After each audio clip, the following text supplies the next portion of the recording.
objectif de classement sur la route du Rhum, ça va être d'être dans le top 10 minimum et essayer de viser un top 5. Voilà.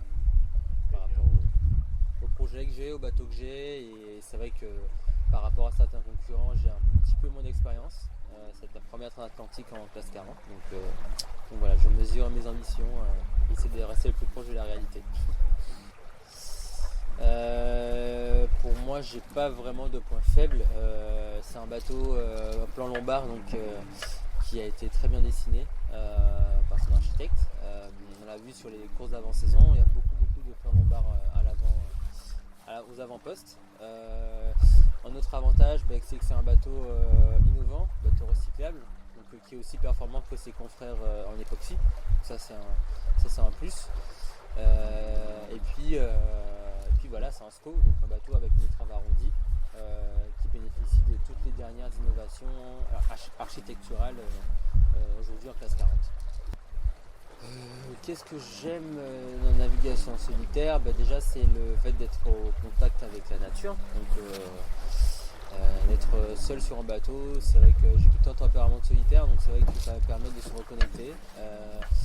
La navigation solitaire aussi, ça permet de se dépasser. On est face aux éléments, face à soi-même. Voilà, on est seul maître à bord. Et après, ce que j'aime pas, on va dire, ce que je peux ne pas aimer, c'est les ovnis, quoi. Par exemple, ça c'est compliqué, surtout de nuit, quand on va à haute vitesse. Enfin, moi en tout cas, j'ai un peu peur de percuter des objets flottants non identifiés ou d'autres bateaux sans AIS que je n'aurais pas vu. Ça c'est vraiment, je pense que c'est la peur de tout marin.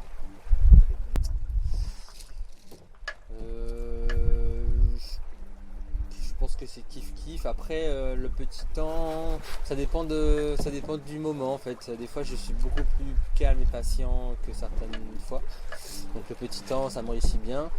Et parfois dans le gros temps, quand je trouve les réglages assez rapidement, ça va. Mais c'est vrai que, on va dire un peu plus dans le petit temps. C'est un bateau recyclable, donc chez la Multi, on a essayé d'aller un peu plus loin que ce qu'on connaissait jusqu'à maintenant. Donc c'est vrai qu'on se déplace à la voile, mais voilà, malheureusement on n'a pas pu mettre de moteur électrique à bord de ce bateau-là, donc on a un moteur diesel classique. Mais l'idée c'était de faire le bateau le plus responsable possible, de par ses matériaux, donc du fait qu'on puisse le recycler à la fin de sa vie. Voilà. Et le Rouquayrol en 5 mots. Curiosité, passion, ténacité, humilité et détermination. La Guadeloupe, objectivement, c'est vrai que c'est un peu la maison, c'est chez moi. Après, il y a beaucoup de similitudes entre la Guadeloupe et le Médoc. Le Médoc, c'est une presqu'île, c'est assez naturel, assez sauvage. La culture y est très forte et justement en fréquentant la Loue, qui est très chauvin, on se voit à travers la Loue en train de vanter les produits locaux en Guadeloupe. Donc plutôt Guadeloupe, mais c'est vrai que le Médoc aussi c'est pas mal pour ça. Le meilleur conseil que m'ait donné Quentin,